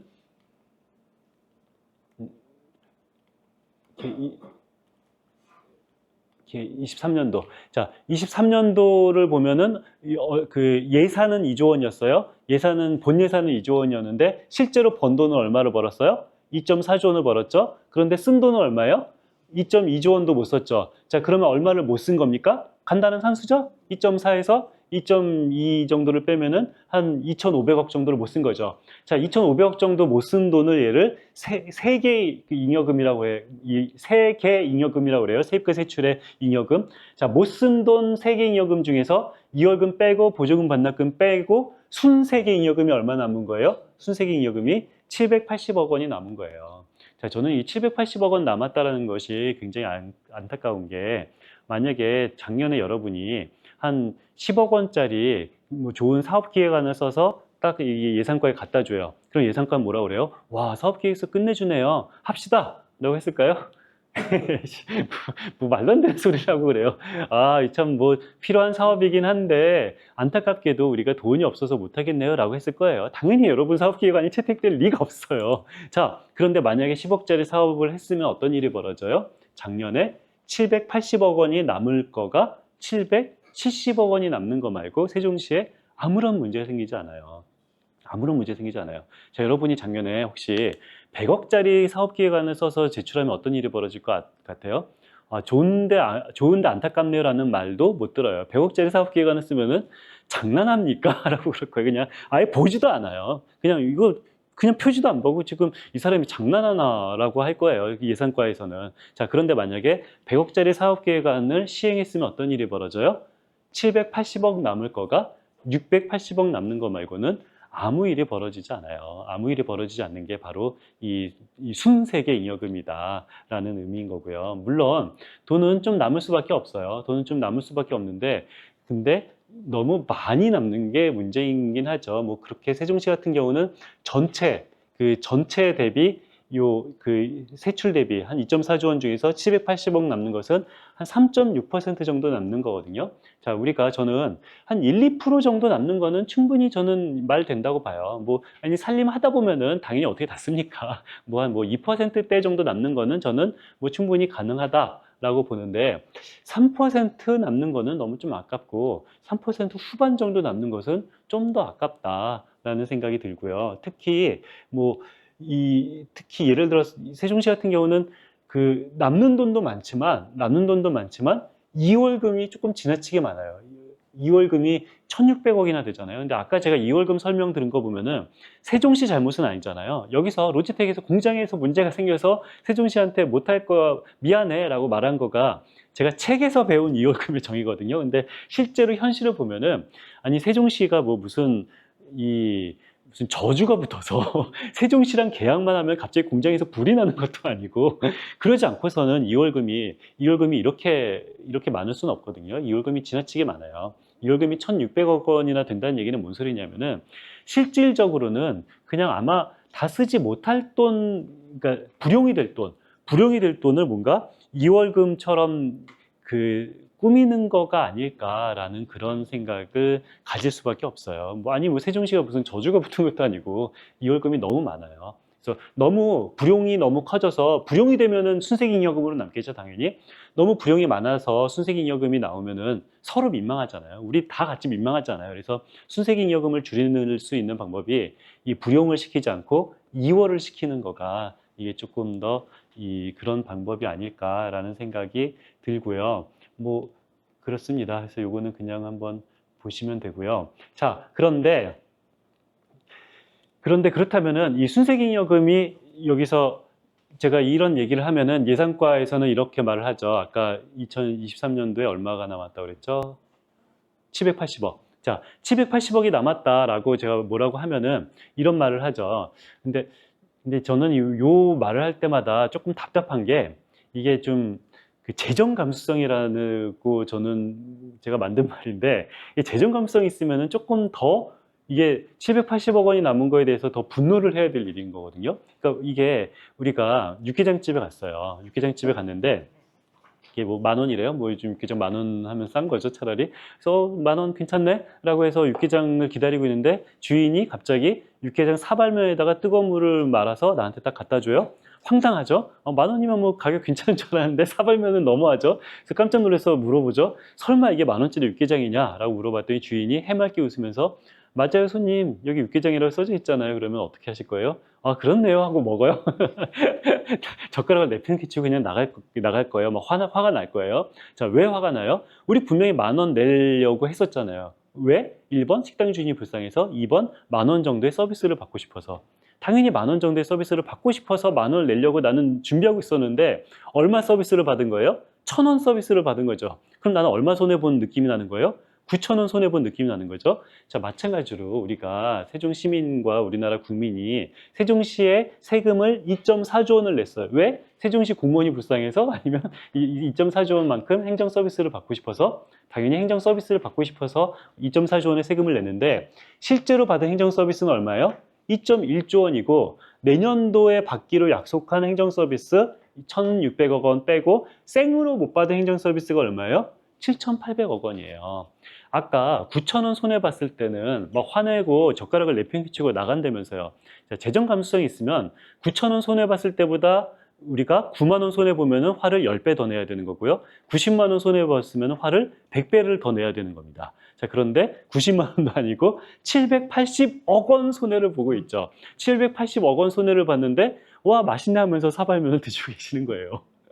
이게 재정 감수성 차이다라고 저는 생각을 하고 뭔가 균형 재정을 지키지 않고 돈이 이렇게 많이 남은 것은 굉장히 안타까운 일인 거고요. 자, 제가 이렇게 순색잉여금 문제를 말하면은 예산과에 계신 분들은 반박을 하죠. 아, 선생님, 이 순색잉여금 남은 거를 잘했다라는 건 아닌데 그렇게까지 화낼 필요가 있는 것은 아니에요 라고 그래요. 아니, 왜요? 그러면은 아니 780억이 남은 건 맞는데 780억을 남은 거를 버리진 않잖아요. 버리진 않고 780억 원을 n분의 1로 나눠 갖는 것도 아니고 780억 원은 어디에 있는 거예요? 세종시에 남아 있는 거죠. 세종시에 남아서 이게 어디로 가요? 23년도에 남았으니까 24년도 세입으로 가는 거죠. 그래서 어차피 세종시에 24년도에 780억 원만큼 더 쓸 수 있는 거니까 이거는 뭐 잘한 건 아니지만 뭐 그렇게 나쁜 것도 아니에요 라고 말을 해요. 어떻게 생각하세요?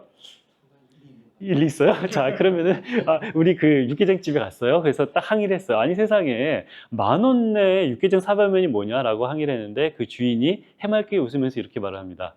아니, 손님, 우리가 오픈한 지 얼마 안 돼서 이게 자본이 축적이 안 됐는데 올해 오시는 손님은 그냥 사발면 드시고 내년에 오시는 손님한테 내가 끼깔나는 서비스를 하려고 그러니까 손님은 사발면 드세요. 라고 하면은 어때요? 아, 일리 있네요. 라고 하면서 드실 분 없잖아요. 말이 안 되는 거예요. 아니, 내가 돈 낸 사람은 난데 왜 서비스를 내년에 오는 손님한테 하냐고요. 그만큼 돈이 묶이는 거예요. 그게 말이 안 되는 거고, 그것도 말이 안 되지만 더 말이 안 되는 건 뭐냐면은 혹시 내년에 그 육개장집에 가면은 제대로 소고기를 우린 육개장을 줄 것 같아요? 사발면을 줄 것 같아요? 여러분이 그 집 주인이라면은 어떻게 장사해요? 나 같으면 그대로 장사해요. 아니, 10,000원 내고 사발면 육개장 줘도 맛있다 하고 먹는 손님이 있으면 세상에 돈 벌기가 이렇게 쉽구나라고 해서 그렇게 장사하지 못하러 소고기를 우리겠습니까? 자, 누군가가 투쟁하지 않으면 바뀌는 건 없어요.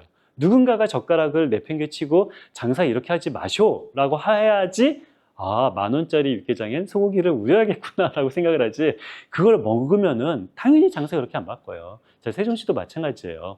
이거 돈이 너무 많이 남았다라고 누군가가 문제 제기를 해야지 바뀌지, 안 하면 어떻게 되는 거예요?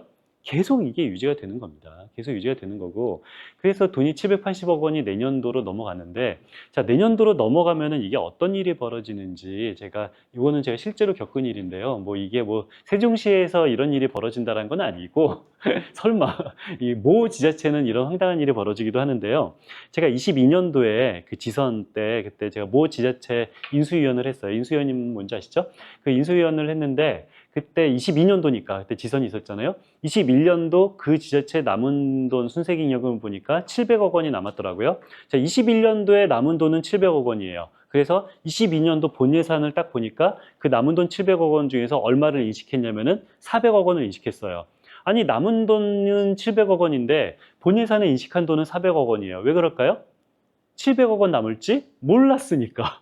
자, 700억 원 남는 건 언제 확정이 되는 거예요? 12월 31일. 그렇죠? 12월 31일이 돼야지 700억이 남을지 600억이 남을지 아는데 본 예산은 언제 짜요? 뭐 훨씬 전에 짜잖아요. 그래서 본 예산을 짤 때는 700억 남을지 600억 남을지 몰라요. 그러니까 그냥 대강 퉁쳐서 최소한 400억 원은 남겠지라고 해서 본 예산에 400억 원을 인식을 하고, 400억 원 인식했다는 얘기는 뭔 소리예요? 400억 원만큼 지출 계획을 세울 수가 있었다는 얘기죠. 자, 여기까지는 아무런 문제가 없어요. 아무런 문제가 없는데 문제는 이 다음부터죠. 자, 우리 22년도입니다. 22년도에 여러분이 시장이라고 생각해 보세요. 시장이고 2달 뒤에 선거가 있어요. 그리고 내가 1차 추경을 할 수 있는 권한이 있어요. 시장이니까. 자, 그러면은 지금 나한테 얼마 돈이 있어요? 본 예산 때 쓰고 남은 300억 원이 있죠. 자, 300억 원을 내가 1차 추경에 최대 편성할 수가 있는데, 여러분이 시장이라면은 2달 뒤에 선거가 있을 때 300억 원 중에서 1차 추경에 얼마를 쓸 거예요? 다 써야지. 혹시 여기서 얼마 쓸까 고민하신 분은 정치하지 마세요. 아니, 정치 그렇게 만만한 거 아닙니다. 아무나 할 수 있는 거 아니에요. 당연히 다 써야 돼요. 고민을 1초도 하지 않고 당연히 다 써야 되는 것은 당연한 거고, 자, 정치적으로도 다 써야 되지만 행정적으로도 다 써야 돼요. 왜? 균형재정 원칙이니까 당연히 다 써야 돼요. 그래서 제가 1차 추경을 또 바로 막 봤죠. 1차 추경을 바로 막 봤더니 얼마를 썼냐면은 놀랍게도 한 푼도 안 썼어요. 한 푼도 안 쓰고 1차 추경을 굉장히 축소 편성을 하고 선거에서 장렬하게 패배하고, 그리고 지금은 애를 보고 있으니까 새로운 시장이 왔으니까 제가 인수위원을 했겠죠. 패배하지 않았으면 인수위원을 할 리가 없죠. 이상하잖아요. 뭔가 이상하잖아. 다른 인수위원도 앉아있고 그래가지고 제가 이 재정국장 보고하는 사람 손잡고 저희 구석에 가서 물어봤어요. 국장님, 왜 1차 추경에 300억 원 안 썼어요? 그랬더니 국장님이 제 말을 못 알아들어요. 안타깝게도. 2월금 말하는 거니. 아니, 2월금 말고 작년에 남은 700억 원 중에서 본 예산에 반영한 400억 원 빼고 1차 추경에 300억 원 쓸 수 있었잖아 라고 했는데 재정국장님이 제 말을 못 알아듣더라고요. 그래서 모를 수도 있어요. 예산과장 출신 재정국장이면 모를 수가 없지만 다른 출신이면 모를 수도 있어요. 그래서 국장님 모르시네요. 그럼 예산과장님 좀 불러주세요. 그랬어요. 예산과장은 모를 수가 없어요. 어느 시든 이거는 예산과장님이 모르는 건 없습니다. 자, 그래서 불러달라고 하니까 당연히 왔겠죠. 제가 과장님 손잡고 또 구석 가서 물어봤어요. 과장님 왜 1차 추경에 300억 원 안 썼어요? 그랬더니 깜짝 놀라면서 나를 이렇게 위아래로 훑어봐요. 아니, 우리 선수끼리 솔직하게 말해요. 왜 1차 추경에 300억 원 안 썼어요? 하니까 그 과장님이 한 말을 저는 평생 못 잊을 것 같아요. 과장님이 뭐라고 했냐면은 씩 웃으면서 당선인을 위해서 선물을 마련했습니다. 저는 너무 놀랐어요. 너무 놀랐어요. 아니, 저도 공직자 출신이고 서경환까지 했습니다만, 근데 아니, 이게 과장님이 국장님한테도 보고하지 않고 시장님한테도 보고하지 않고 자기만 알고 있는 300억 원이 있다라는 게 너무 놀랍지 않아요? 너무 놀랍지 않아요? 그러니까 세종시에서 이런 일이 벌어질 거라고 저는 생각하지는 않습니다만 어떤 지자체에서는 이런 황당한 일까지도 벌어져요. 자, 이게 그 떨어진 이 전직 시장이 지금은 자기 오른팔이라고 믿었던 예산과장한테 배반당했다는 사실을 지금은 알고 있을까요? 지금도 몰라요. 지금도 몰라요. 그러니까 이게 이런 일이 벌어지기도 한다라고 말하고 싶고요. 자, 세종시 핵심은 이겁니다. 세종시 핵심은 이 순세기여금 남은 것도 중요하지만 그렇지만 이 예산 바깥에 뭐가 있어요? 기금 있잖아요. 자, 여태까지 2조 원이다, 2.5조 원이다라고 말한 건 다 뭐예요? 예산만 말한 거예요. 예산 바깥에 뭐가 있어요? 기금 있잖아요. 기금은 예산 안에 있는 게 아니에요. 바깥에 있는 겁니다. 자, 세종시 기금을 보면 저는 깜짝 놀랐는데요. 자, 이게 23년 말에 얼마가 있어요? 7천억 원이 있어요. 7천억 원이 예산 바깥에 7천억 원이 따로 존재하고요. 대부분 뭐예요? 바로 가장 큰 게 바로 통합재정안정기금이에요. 자, 통합재정안정기금에 얼마가 있어요? 3,900억 원이 있는데, 자, 통합재정안정기금이 뭐냐면요. 제가 그 순세기여금 관련된 보고서를 2018년도에 냈었어요. 그때 난리가 났었어요. 막 일면 톱기사 나오고, 막 사설 나오고, 그때 홍남기 부총리가 제 보고서 가지고 문 대통령한테 보고를 했더니 문 대통령이 경로를 했어요. 아니, 지자체 왜 순세기여금을 이렇게 많이 남겨놓냐. 이거 안 쓰면 내가 페널티 주겠다. 막 그랬었어요. 자, 순세기여금을 이 지갑에 남는 돈이라고 비유를 하자면은 순세기여금 남기지 말아라. 페널티 주겠다라는 얘기는 무슨 소리예요? 지갑에 있는 돈을 꺼내서 소고기를 사 먹어라 라는 얘기잖아요. 자, 근데 이 지갑에 있는 순세기여금을 줄여라고 했을 때 제일 쉬운 게 뭔지 아세요? 지갑에 있는 돈을 꺼내서 저금통에다가 넣으면은 순세기여금은 줄어들겠죠, 당연히. 자, 그 저금통 이름이 바로 뭐예요? 통합재정안정기금이에요. 그러니까 기금이란 거는 다 목적이 있어요. 양성평등기금은 양성평등을 위해서 존재하는 거고, 사회투자기금은 사회투자를 위해서 존재하는 거예요. 통합재정안정기금은 무슨 목적이 있어요? 그냥 목적이 없어요. 그냥 저금통이에요. 우리가 세수가 좋을 때 집어넣었다가 세수가 나쁠 때 빼쓰는 거가 바로 이 저금통인데, 그런데 통합재정안정기금에 무려 얼마가 있다? 무려 4천억 원이 있어요. 4천억 원. 자, 4천억 원은 우리가 이 세종시 예산이 2조 원이잖아요. 2조 원의 10%면은 얼마입니까? 2천억 원. 응? 20%네. 예산의 20%가 이 기금 저금통에 있다는 것은 이거는 굉장히 이례적인 일이에요. 굉장히 이례적인 일인 거고, 드디어 알았어요. 뭐가 세종시 예산이 그래도 아까 보니까 150%인가 늘었잖아요. 자, 150% 늘었으면 예산이 10년 동안에 꽤 많이 늘은 건데, 왜 별로 그렇게 우리 세종시 행정 서비스가 그렇게 많이 는 것처럼 안 느껴지고, 세종시에서 일하는 분들의 어떤 복지가 그만큼 늘어나지 않는 것처럼 느껴지는 이유가 바로 뭐예요? 늘어난 예산이 어디로 가는 거예요? 다 저금통으로 가 있는 거예요. 다 그냥 4천억 원이 그냥 저금통으로 있는 건데, 자, 저금통이 두 개가 있죠. 하나는 재정 안정화 계정이 있고, 하나는 요거는 그냥 통합 계정인데, 요거는 조금 쿠션이 있는 거예요. 그러니까 얘는 쿠션이 없는 거고, 이게 뭔 소리냐면은 이 재정 안정화 계정은 예산에서 남는 돈을 집어넣는 거예요. 얼마 없더라고요. 예산에서는 얼마 없어도 그래도 180억은 작은 돈은 아니에요. 이게 너무 커서 작아 보이지. 자, 180억은 아무튼 있는 거고요. 180억은 이게 언제 쓰는 거냐면요. 세수가 안 좋을 때, 세수가 좋을 때 집어넣었다가 세수가 안 좋을 때 꺼내 쓰는 거거든요. 자, 올해 이런 사업 했으면 좋겠습니다 라고 하면은 세종시는 뭐라 그래요? 세수가 안 좋아요. 뉴스도 안 보세요. 요즘 세수 다 안 좋잖아요. 라고 말하면은 오케이, 세수 안 좋다라고 말했죠? 세수 안 좋다니까? 그럼 우리는 뭐라고 하는 거예요? 자, 통합재정안정기금은 왜 쌓아놓는 거예요? 세수가 안 좋을 때 집어넣었다가 세수가 좋을 때 잉? 뭔 소리야? 세수가 좋을 때 저축했다가 세수가 안 좋을 때 꺼내 쓰려고 만든 거예요. 자, 작년에 180억을 집어넣었어요. 작년에 세수가 안 좋다라고 말할 때 우리는 뭐 한 거예요? 여기다가 180억을 집어넣었다라는 건데, 아니 세수가 안 좋다라고 하면서 저금을 왜 합니까? 저금은 언제 하는 거라고요? 세수가 너무 많을 때 저금했다가 세수가 안 좋을 때 꺼내 쓰는 거예요. 그래서 올해 세수가 좋아요, 안 좋아요? 라고 물어봤을 때 좋아요 라고 말하면 좋으니까 이 사업 할 수 있겠네요 라고 하는 거고, 세수가 안 좋아요 라고 하면 뭐라고 해야 되는 거예요? 안 좋으니까 기금 목적에 맞춰서 이거를 꺼내 써야겠네요 라고 우리는 말을 해야 되는 겁니다. 자, 여기서 돈이 놀고 있는 것은 너무 안타까운 거고, 자, 통합재정안정기금은 3,900억 원, 요거는 이 예산에 남는 돈을 저금하는 것이 아니라 다른 기금에 남는 돈을 저금하는 거거든요. 근데 다른 기금이라고 해봤자 다 예산의 전출금이에요. 예산이 이 기금에 넣는데 이 기금에 돈이 너무 많아요. 그럼 어떻게 하는 거예요? 이 기금에 남는 돈을 통합재정안정기금에다가 넣는 거예요. 그러니까 예산으로 바로 꺼낼 수는 없어요. 쿠션이 있으니까.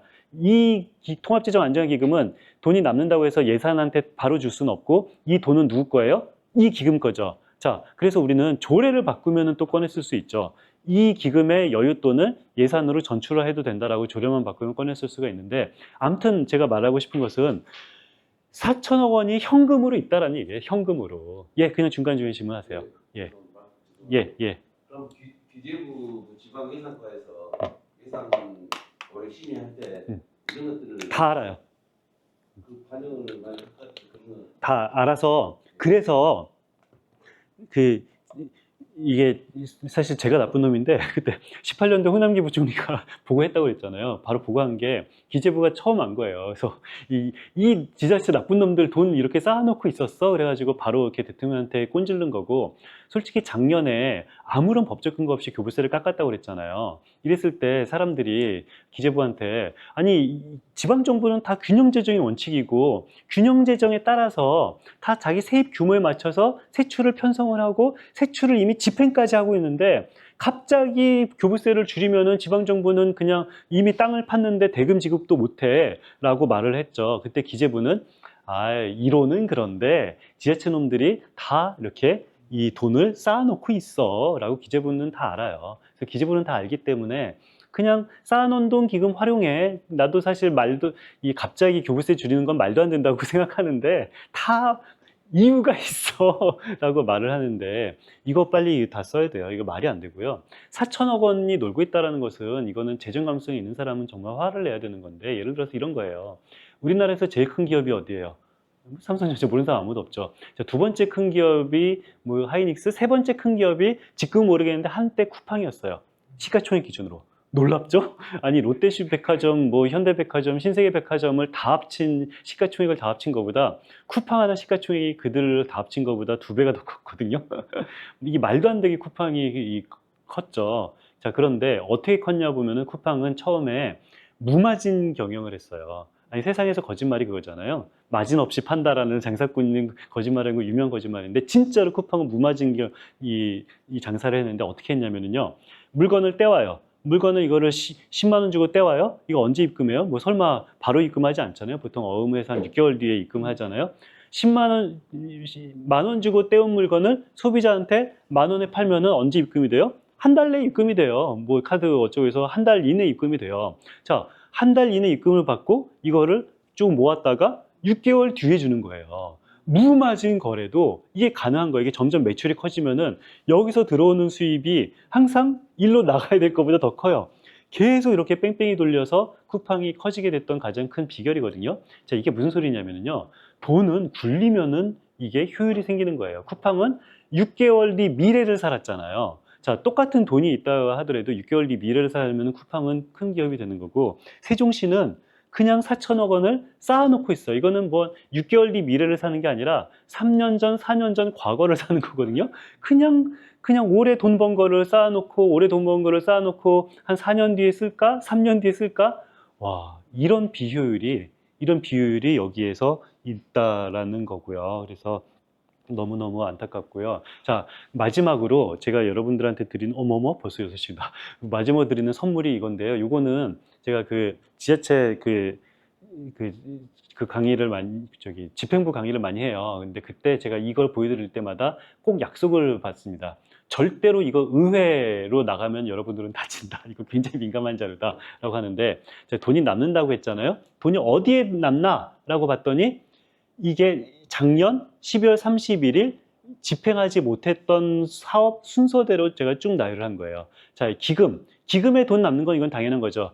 기금은 그 균형재정 원칙 바깥에 있는 거니까. 그러니까 기금에 돈이 너무 많이 있어라는 비판할 수가 있지만, 기금을 다 못 쓰고 돈이 남았다라는 비판은 안 되고요. 자, 이런 거 보세요. 종합체육시설 건립 얼마 예산 편성했어요? 180억 예산 편성했죠. 얼마 썼어요? 1,000만 원 썼어요. 자, 얼마가 남았어요? 180억이 그대로 남았어요. 자, 저는 180억이 남았다라고 표현하지 않고 180억 원의 기회비용을 지출했다고 표현하거든요. 여러분이 180억짜리 사업을 했었으면은 돈이 없어서 못한다고 하지만, 사실 여기에 예산 편성이 안 됐으면은 우린 여기 180억을 편성하지 않고 그냥 1,000만 원만 편성했으면 됐어요. 그럼 나머지 170억 원을 어디에다가 써요? 우리가 원하는 사업에 쓸 수가 있었던 거예요. 그런데 괜히 쓰지도 못할 사업에 편성을 해서 우리가 원하는 사업을 못하는 거죠. 자, 이거는 뭐 기금이니까 다 빼고, 자, 이런 거 보면은 뭐 이 근동천 복구 사업 얼마 예산 편성했어요? 100억 원 편성했죠? 얼마 썼어요? 1원도 못 썼어요. 자, 100억 원이 그대로 남았어요. 이게 그대로 100억 원이 남아서 그냥 2월이 됐겠죠. 자, 쿠팡은 6개월 미래를 사는데, 이거는 1년, 2년 또 2월 되면은 또 해놓고 또 2월 되고 또 2월 되고 해서 1년 뒤, 2년 뒤 과거를 사는 게 이런 식으로 돈이 남는 거가 문제다. 그래서 이 세종시는요, 돈이 없는 게 문제가 아니라 있는 돈이 사업에 편성돼서 못 쓰고 있고, 그리고 있는 돈이 얼로가 들어가 있어요? 4천억 원이 기금에 들어가 있는 게 이 세종시의 가장 큰 문제다라는 얘기를 하고 수업은 마치도록 하겠습니다. 예, 수고하셨습니다.